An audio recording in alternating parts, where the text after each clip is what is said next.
Hey everybody, this is Matthew Soltesiak and you're listening to Not the Same Old Lions podcast.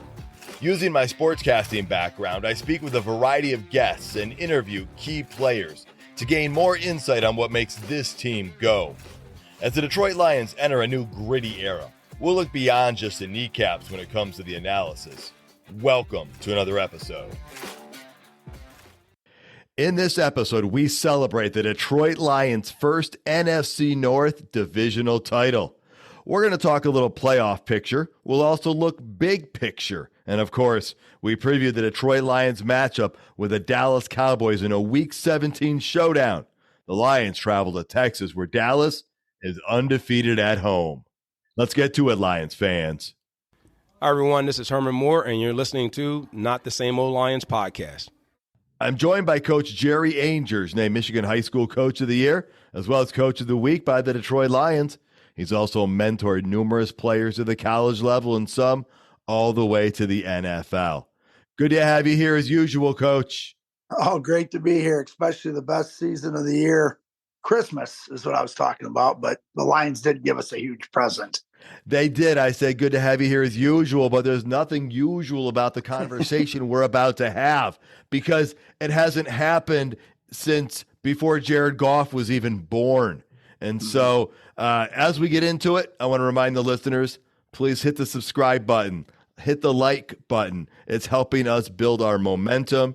And Coach, as we get started, let's talk a little bit again about what that victory in Minnesota means to the Detroit Lions and the Detroit Lions fans. Now, James Cook and I talked about the win on our last episode. We talked about some of the key players, but I did not mention the part of the team that I think is so vital and it's often highlighted but overlooked. So I want to just be very upfront here. The offensive line deserves so much credit. We're talking Taylor Decker, Jonah Jackson, Frank Ragnow, Graham Glasgow, Penei Sewell, the starters. I mean, you and I talked about this in our last episode. The stats the Lions have when those guys play are off the charts. And so they were so instrumental in that win. I wanted to make sure I highlight that because I forgot to mention that. Coach, what are some of your thoughts on the Lions winning the NFC North and what it means to the fans and the organization and where we are? Well, just the winning part.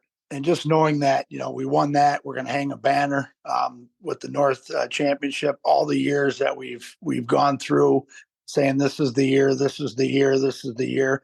Dan Campbell stuck to a plan. Experience when he was hired and said that that was the goal. I think we got to it quicker than any of us anticipated, which will take it. But we also know with the young team that they put together, this is not going to be the last one. And just always that extra game at the end of the year that's guaranteed. There's nothing better than going into a week preparation for a game, knowing, man, we got one more, and this could be our last, or we play good well enough. We got another one. We got another one. We got another one. So just from that standpoint, and just for all the fans, all the Lions fans out there that have gone through all the hardships. Well, we're on top now. So let me ask you, what was your moment? It probably was the Fatuma Lafonwu interception. That was the moment when we knew we had it. What was your reaction? I'm not sure. I think my vertical jump may have been 40 inches or 4, but just chest bumps, high fives, as a guy that, a good friend of mine, plus his kids who played football for me. It was one of those things where it felt like it was the sidelines at Glen Lake football or Traverse City West football or Saginaw Valley. And so, it just we kept saying, oh my God, we did it. Oh my God, we did it. Oh my God, we did it. That's amazing. I was watching and I think I startled my daughter because when that interception happened, I jumped up and I threw a big arm up in the air and I just let out a big old yell like, we did it, because it happened. And so this was so big. I believe it was Jared Goff who said before the game that it was a hat and a t-shirt game. And so I have to ask you, did you buy a hat? Did you buy a shirt? Did you buy anything? I have not yet, but I will when I go down to the Minnesota Viking game. So I heard that you've spent some money on that. I think there's an alert on your Visa card to your wife or something. But and again, the hat that and that's one thing. When I was coaching, we always gave those. Told the kids, you're going to get a T-shirt, you're going to get a hat. People will play. These are grown adults. These are NFL athletes. That's the first thing they mentioned. Because that's pride. You can wear that in public. You can have it on all the time. And oh yeah, I'm going to have to make sure my Visa card is limited when I go down to the Lions game. Probably a responsible thing to do. Now, Coach, you're celebrating. I'm celebrating. Half of the state of Michigan is celebrating, along with many Michiganders who are scattered around the country. But you know who isn't celebrating? Coach Dan Campbell. I can celebrate us with you guys. That's the biggest opponent right now for us is really the satisfaction, complacency. That is what we're going to fight from here on out. And they're going to know that. We'll have a meeting here in a little bit, and we got smart guys. They understand that because all these questions, no different than, and I understand why you'd ask it and why it is a big story because it's been 30 years. But if we continue to talk about it and we answer them and we live in that moment, then we're not getting to the next thing. And it's really no different than what happens in the playoffs. You win a big game in the playoffs, well, you don't have time to really enjoy it. You got to get ready for the next one. And that's where we're at. So it's a great thing. I wish we had more time to enjoy it, but we don't. And we're off to the next one. And we got to want more. We got to stay hungry or we won't be able to get the next one. So, Coach, how do you react to what Campbell just said right there? Well, again, I was in that scene, of course, not at his level, but, the hardest thing is when you coach and get these big victories and come up with these wins, you want to celebrate for a week or 2 weeks or 3 weeks, but you can't. You got that's the old 24-hour rule. You have to wait in that 24 hours. You have to get yourself ready. You have to push that back and go, man, that was a great victory. But we have to move on because we have bigger fish to fry. I went through a game like that in the playoffs to beat Montague to go to the state finals. We scored 2 touchdowns in 7-23, took them to overtime. And celebrated after that game, got on the bus, got back to school, and I was already on to the next thing. So it's tough, man. It's hard to do because it's so well deserved, but there's a bigger picture, and that's what they're after. It is, and if that doesn't tell you the type of coach we have, I mean, nothing will. And I got to be honest with you here, Coach. When I heard him say that, it made me think of you right away because anytime we ever talk Detroit Lions stuff, you've always got that mantra, very nearsighted. Your mantra is go 1-0 this week. We can celebrate after the season. And so I loved hearing it. It reminds me also of how everything has changed in this franchise in just under 3 years' time. I mean, Coach Campbell, General Manager Brad Holmes, they took over 3 years ago. And, we say it was in rough shape, but the roster, but that might have been an understatement. I mean, there was so much disarray. And I think we should take a moment and talk about what Sheila, Brad, and Dan have built with the help of a guy like Chris Spielman. This is where we start looking at a little bit of big picture here, because it's easy to forget, when these 4 guys got involved, it came after, the Lions had back-to-back winning seasons, and they were both second-place finishes in the division. But then Bob Quinn got rid of Jim Caldwell. Bob brings in Matt Patricia. They got rid of a ton of talented players. I mean, Darius Slay, Condre Diggs, those guys are a couple ones that come to the forefront for me, a couple of the people that I think of right away. And then you look, and they finished in last place in the division every single year under those guys. And so not only did they take over a team that hadn't come out of the cellar, most of the players that had been quite talented had been jettisoned from the team. So Brad and Dan had their work cut out for them putting the team together. And Campbell talked about that today. You talk about a team. First of all, Brad and I have had a plan from day one, and we've stuck to that. And we didn't listen to what anybody else said. We believed in what we believed in, and we're staying course with it. But on top of that, you want what's best for your team. It doesn't mean that you're getting the most talented players, because you can go out and get the most talented player per that position, what you need. And if he doesn't mesh with everybody else, it'll blow the whole thing up. It just will. And there'll be a time. Doesn't mean you're getting a bunch of choir boys. That's not what we're talking about. But I just know there's a way to do it, and it's got the production and the type of person we bring in. They got to be equals, or because I've seen it, I've lived it, I've seen it as a player and a coach, and so we're just very mindful of that.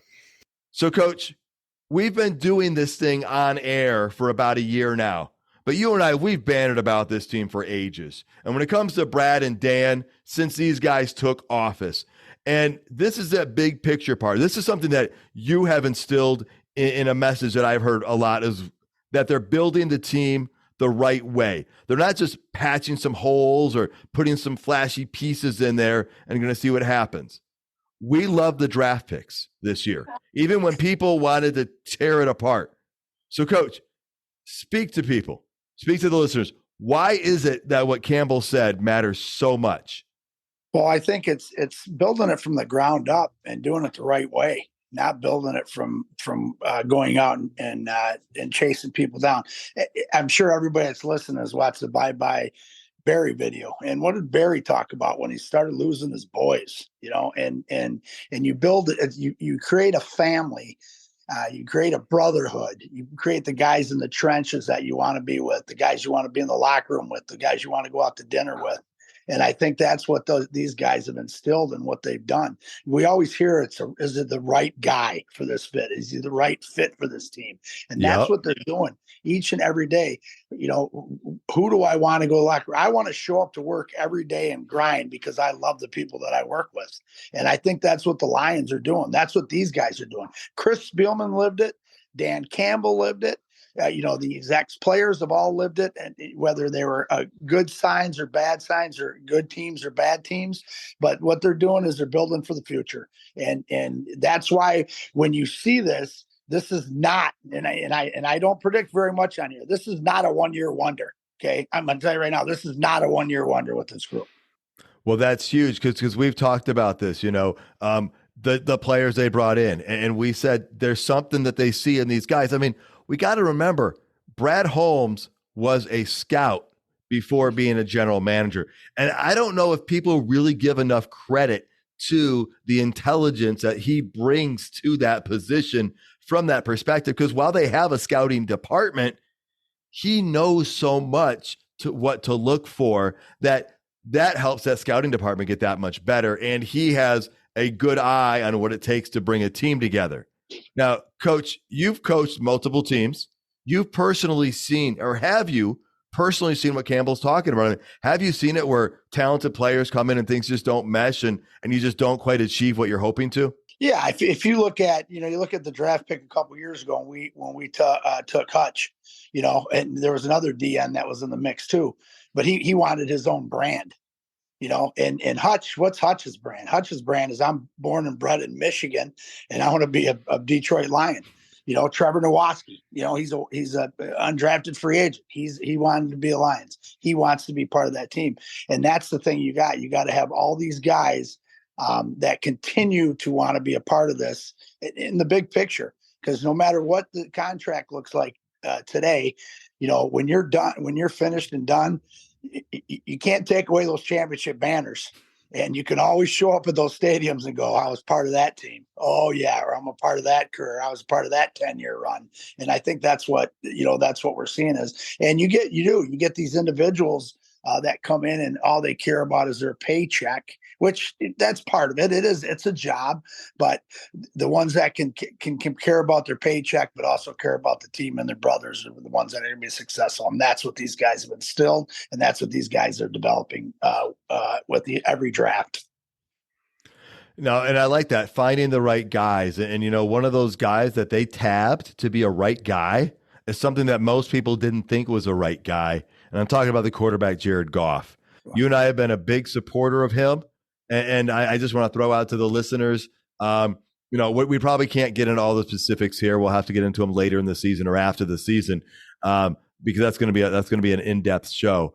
But I just want to encourage you all to appreciate the talents he does have. Like Brad has said, it's easier to get worse at quarterback than better. And that's not a slight on Goff by any means. This is a guy who has seen almost the highest of highs. He's played in the biggest game. He's endured the opposite, being benched and traded. And so an even keel guy who has so much talent and has got so much trust from his coaching staff that I think he's the type of guy the Lions want. Oh, no, there's no doubt. And that's where you start from, right? Quarterback. It's the key. And you take him, for instance, oh my God, we got to sign him to a long contract. We're going to have to give him so much money when you know what? Jared Goff just wants to be part of a team. And he wants to fend for his family and make sure that he's set for life, which he's going to be set for life as of right now. If he continues to do what he's doing, he might as well just live in Detroit because somebody's going to give him a house. They're going to give him a whole bunch of cars. He's never going to pay for anything when he goes out to dinner. And people probably buy his groceries for him too. But anyways, those are just things that you instill. And that's what these guys are doing. And it's just, these guys care more about each other than they do about their individual parts. Okay, so the Lions are now 11-4. The first time since 2014. That's when we had that 11-5 squad. They have won the NFC North though this time, and they're going to have their first home playoff game since moving to Ford Field. So I know we're taking things 1 week at a time, Coach. And there's just 2 weeks left, but I just want to point out briefly where the Lions stand. Mm-hmm. Right now, I believe they're currently the number 3 seed. They can finish no worse than 3, but if they win out, they're guaranteed the 2 seed, and they could technically still get the 1. Here are the differences because people aren't quite sure of everything, but people are talking about who the Lions could face, whether they're 2 or 3. If they get the 2 seed, it means if you win your first round game, you're automatically at home for your second round game, which is a really nice way to be. Right now, the number 6 and 7 seeds are the Rams and the Seahawks. And the way things have trended the last 2 weeks, those are the 2 teams most likely to make the playoffs at those bottom wild card spots, which means the Lions could see either one or would see one of those teams. Now, I've got some fans saying they don't want to see Stafford. They just want to be done with that narrative. I've got others who I've heard say, no, they want him. They want to take him down. They want that game at Ford Field. I've heard others say, hey, we want a shot at Seattle, man. They've had our number. I want to take care of them and wrap that thing up. What are your thoughts? Well, my thoughts are the same. I mean, hey, bring Seattle again. We've lost to them twice in 2 years. They bring our old quarterback in so that we can, shut the Rams up, But again, the biggest thing is we go back. Everything will play itself out, will work itself out, predicting who we're going to want to pit. I don't think the Lions, I know Dan Campbell, I know Brad Holmes, I know Spielman, I know in the players, nobody really cares. All they care about is Dallas right now. And again, the number 2 seed, the number 1 seed, the number 3, we can't finish any worse than 3, correct? Right. That is correct. Yeah. So let's strive to finish 2 or 1, and whatever happens. And then whoever has to come to Ford Field for our first playoff in Ford Field, they drew the short stick. That's all I'm saying. I hear you, and I agree. Here's mine. People have asked me, who do I want us to face? I'm just going to say it. I don't care who we play. I absolutely don't. That is a truthful answer. Whoever we play is going to be a good team because suddenly the number 6 and 7 teams looking for the wild card spots are playing well, and we've got 2 teams that look both to be dangerous. And they can also say, be careful what you ask for, right? Be careful who you ask for. I'm not asking for anybody. I just look forward to playing a playoff game at home at Ford Field and give us the opponent. We'll go from there. So I'm right there with you. Right now, though, it's focused on Dallas. And I like how the coach has the team motivated, knowing, hey, we can increase our seeding. And so he's got motivation. You and I have talked about this before. I love the way the regular season has wrapped up for the Lions, these final 3 games.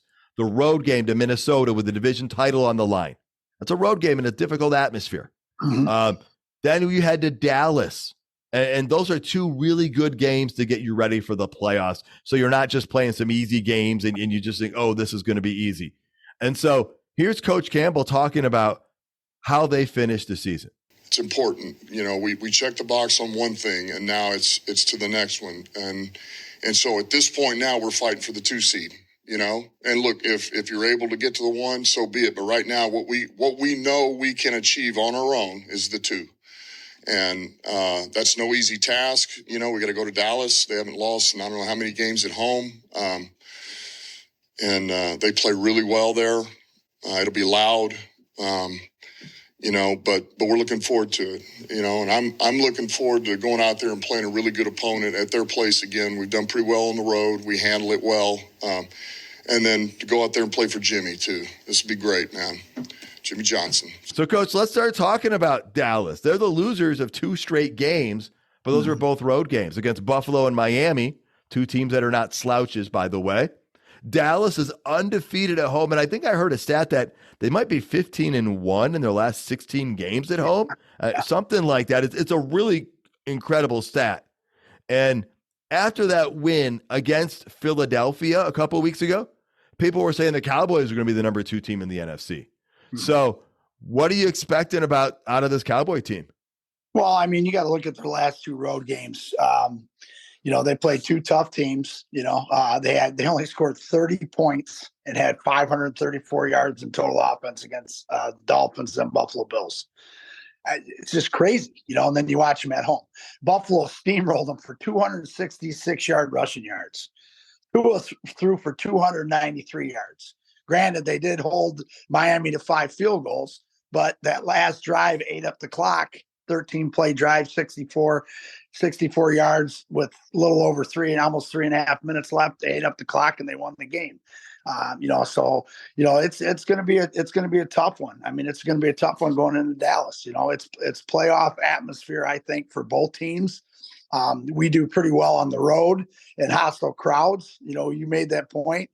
We started this run last year with that 8-2 run. And now we're in the same run here. So I think, what going back to that, what Coach Campbell said with the Dallas game is we're trying to better our alignment. We're trying to better our playoff picture. We're trying to better our team. And that comes with going to Dallas and winning a big one on the road, which you do that carries over into the playoffs if we do have to go on the road in a tough match. It's an easy thing for a head coach to come in and say, guys, remember 3 weeks ago we went into Dallas and beat them? Why can't we beat whatever team it is on the road? So those are just all things that we're striving for, and that's what they're doing. Dallas is a scary football team.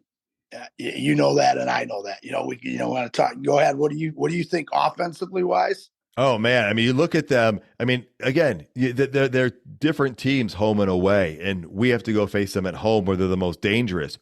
I think this Dallas Cowboy team is going to score some points in this football game. They rank 3rd in points per game. On offense, they are number 6 in yards. Their rushing offense, they're number 6 in passing yards, number 12th in rushing. And so I'm expecting to see Dak Prescott and CeeDee Lamb make the Lions work really hard to stop them. I think those guys are going to be the focal points. Yeah, they have a solid running game, but their passing game with CeeDee Lamb as well as Brandon Cooks, they've got some good receivers. I think that passing offense is scary, and Dak Prescott can run the ball. I mean, that just adds that thing. It's not like you look at him and think he's the running quarterback, but he can run. And so that adds another dimension. So I think the Cowboys are going to do that. And then the Cowboys defense, you just mentioned it. Miami being held to field goals.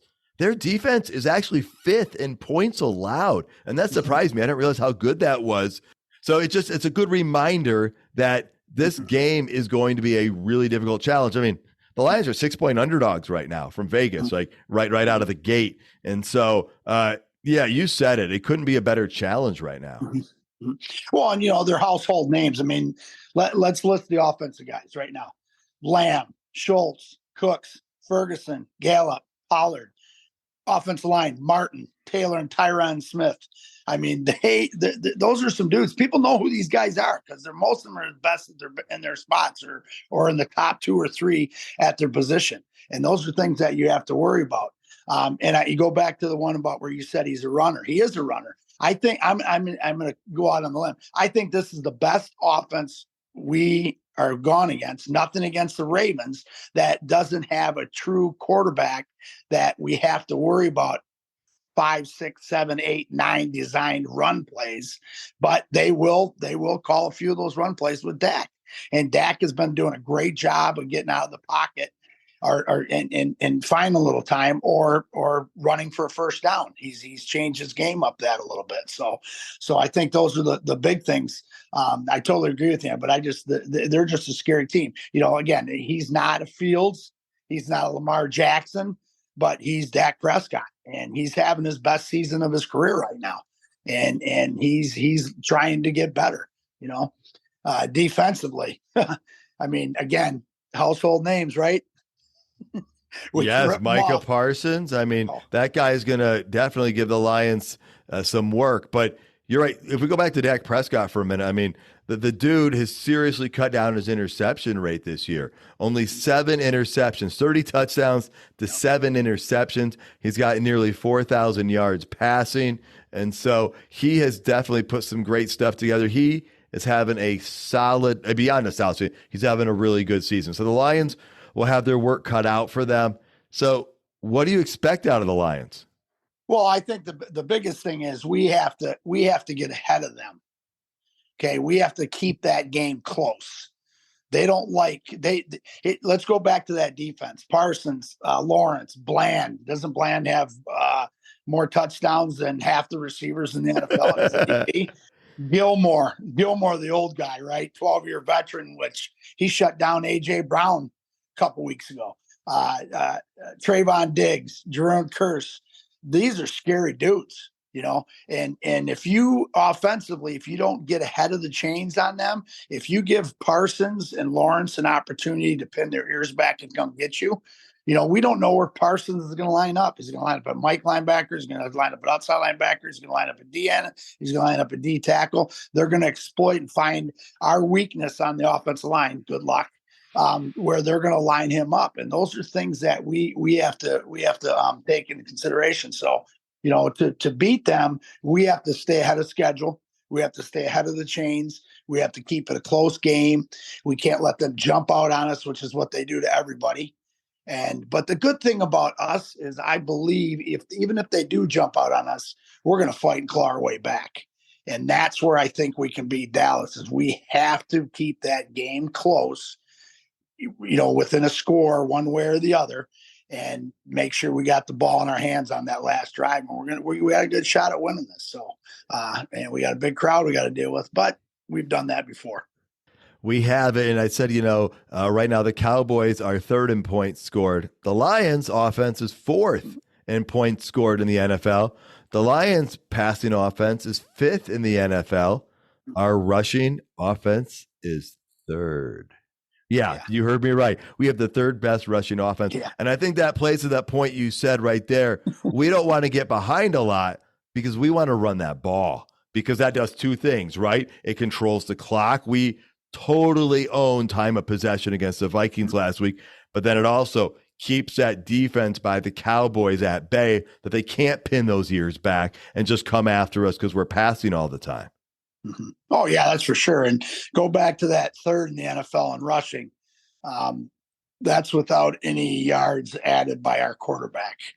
I'm just going to leave it at that. Our third in rushing is our running backs, period, not running quarterbacks that have rushed for 700 yards or 600 yards. So I just want to point that out, because we got a pretty good rush and we got the best backfield in the NFL, period. And again, I don't predict that stuff very much, but we've seen it in and out. So that'll be the fun. That'll be the fun thing. Well, since you're talking about running and quarterbacks, did you see that quarterback sneak by Jared Goff last week? Yes, right. We were going nuts on that play. I could not believe it. What a great, just again, that Ben Johnson offense where, we're going to catch him on this one. Everybody's doing the tush push or whatever we call it. We did the Jared Goff. I think if he wouldn't have got tripped up, he'd have scored from 60 out. I love it. But, I and you're do. right. And you look at what Buffalo did, go back to that Buffalo rush for 266 yards against them, because they're not – Dallas's defense is designed to get you into third and long, second and long situations. So Micah Parsons and Lawrence and the rest of the boys can get after you. And so, that might be a game plan we go after them with, and try to run our play action pass, and then our play action pass is set up. So, but and then maybe Goff will have a couple quarterback sneaks for big runs. I don't know about the word big in front of runs, but for runs, and if it's positive yardage, that's a great thing. Yep. So, but yeah, so anything else you're looking to see out of the Lions here against the Cowboys this week? No, and I think we talked about it. I think they're playing for more than the North. I think they've already won that. I think they've already put it back. The nice thing is when you start getting guys off the injured reserve, they're going to come back hungry. One of the guys coming off the injured reserve has been in these situations before. And that veteran leadership is going to be big, because he's gonna bring up the intensity that much more, just because the rest of the players are going to listen to him.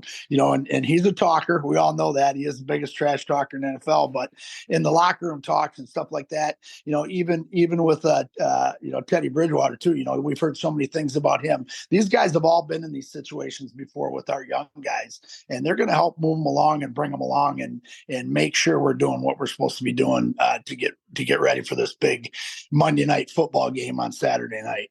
Yeah, I love that how they're rebranding it for the Saturday night. It's going to be epic in prime time. At least I sure hope it is.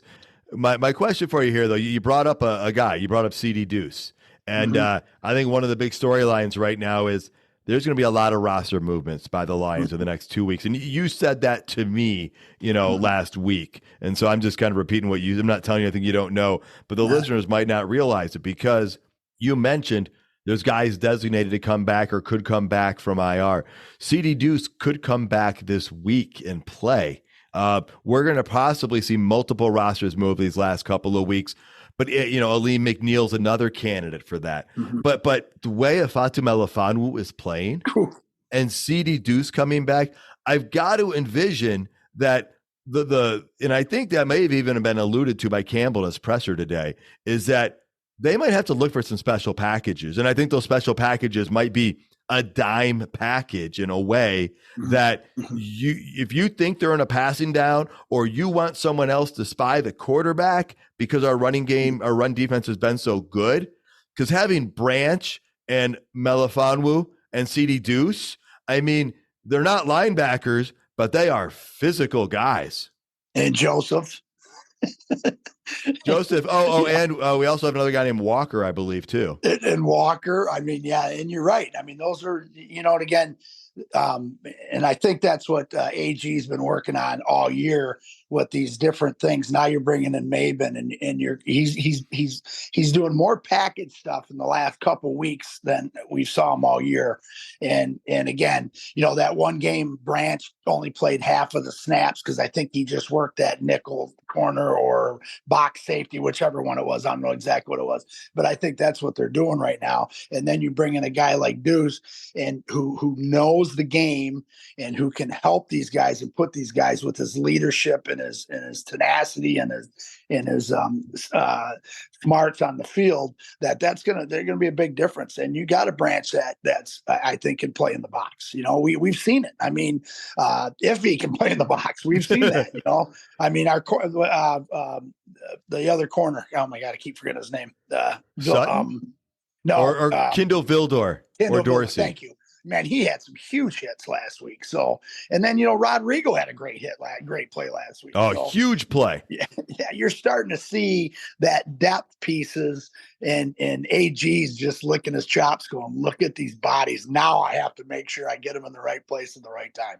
So here we go. It's prediction time. Lions are 6-point underdogs when this thing opened. I'm expecting a motivated team. I'm expecting AG to bring pressure from different levels, We saw that work quite well in Minnesota. If the front four isn't getting enough pressure, he's done a great job getting linebackers in there. Anzalone had some good pressure. And then, I mean, we saw Vildor. We saw it coming from all levels. So I'm expecting that to happen. And, I mean, Jamison Williams had 5 catches on 6 targets last week, and the one he didn't catch, he caught. His foot was just out of bounds first. And you and I have talked about this guy when so many were down on him for start this season. I think we're just going to continue to see his progression, his ascent, because he's a special type guy. And there's a reason that Campbell and Holmes drafted him. And there's a reason they celebrated when he was still on the board, because another guy got taken off the board right in front of him who's a pretty talented guy. And so I got to believe that we're just going to see a little bit more JMO. No, I agree with you on that for sure. And I think he's still going to see maybe, a reverse or a jet sweep out of them, those under routes. They're running those under routes. I think they're setting up that deep dig and go, where people are going to try to jump him early and he's going to turn it up. We're going to get in his hands. So I think that's the biggest thing. We're going to use St. Brown, but we'll do different levels on those guys.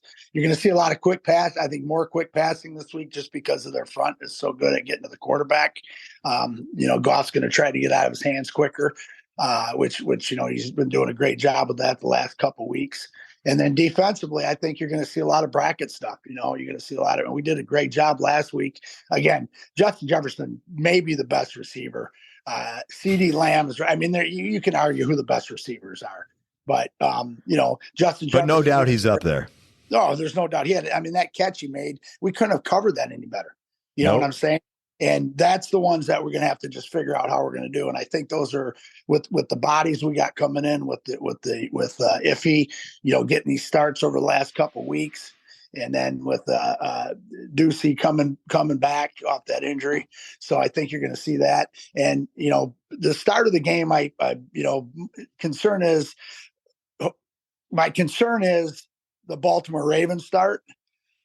And where it just kept steamrolling and kept unfolding. And I mean, we don't run the right route. We drop a pass. I mean, and I think if we can, the negative things to start early, if we can eliminate those and maybe not go 3 and out, not score maybe on the first drive, but 2-3 first downs, change the field position. And that'll make a big difference in that game. So I think that's the one thing. The field position is going to be the big one. All right, Coach, let me talk about that first drive a minute. If I'm not mistaken, the last 4 games the Lions have played, whoever has won the coin toss has elected to receive. Yeah. And that kind of goes against the trend that we have seen growing for the last couple of years or longer. Mm-hmm. What do you make of that? I don't know. I mean, if it's the opponent, it's the opponent saying we got a great offensive game plan and Detroit's defense isn't very good, and I think that's my thing. And as a head coach and an old defensive coordinator and special teams guy, especially defense coordinator, when a team won the coin toss and said we wanted the ball first, I was licking my chops. The guy said we're going to set the tone right now, and we're going to set the tone on kickoff, but we're going to set the tone on defense. And I think that's kind of a slap in the face with AG, where you want that third quarter, you want that ball in your hands in the third quarter to start. It's just huge. And we've seen it, when you go down and score right before halftime, and then you come out and have a big drive. You're basically 3 to 10 point difference. It's huge. So awesome. I appreciate that insight. I like the part about Goff trying to do those short passes to get the ball out quick, because Micah Parsons is very quick. So, Coach, this was awesome. Look forward to watching the game this weekend and texting back and forth. Oh, no doubt about that. I'm looking forward to that, and going back to Parsons and their D-line. Can't wait to see him against our pretty good tackles. That should be a show. Thank you so much for tuning in, folks. You can find all the episodes at notthesameoldlions.com. If you're listening on YouTube, please hit that like button. And while you're at it, tell your friends about the show. Please subscribe regardless of your listening platform. And until next time, stay gritty, my friends.